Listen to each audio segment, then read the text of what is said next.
Hello everyone and welcome to another Q&A video from 3dgamingman.com. I'm Rodney Reynolds and today I'm having a look at how to do custom lighting on the Tesoro Excalibur version 2 mechanical gaming keyboard. Okay, so the important thing to remember is you don't need any software at all to do this and you can do it on the fly. Okay, so first you want to get into the custom lighting mode, and to do that press function and the right arrow 8 times. 1, 2, 3, 4, 5, 6, 7, 8. Then press function and then L1.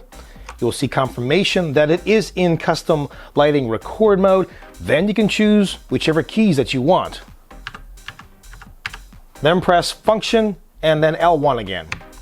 And of course you can light up any keys that you want. For example, let's just say that I want to have all this row lit up. I can do that very easily and then confirm it by pressing function L1 again. Okay, so let's do that again. Function L1, then select the keys that you'd like.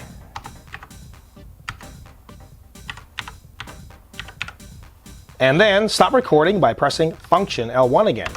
Now there's also a macro lighting recording mode, and to get to it, press function and the right arrow 9 times. 1, 2, 3, 4, 5, 6, 7, 8, 9. Then go ahead and press function and L2. Then press the keys that you would like to light up. And then press function L2 and notice what happens.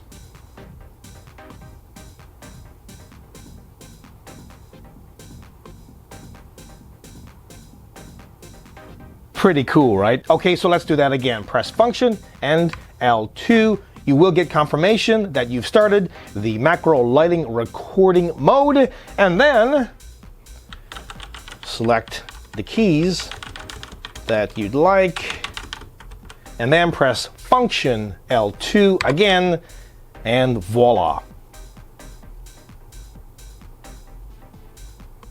Well, I hope you enjoyed this Q&A video. If you did, like it, share, subscribe. Your comments are always welcome.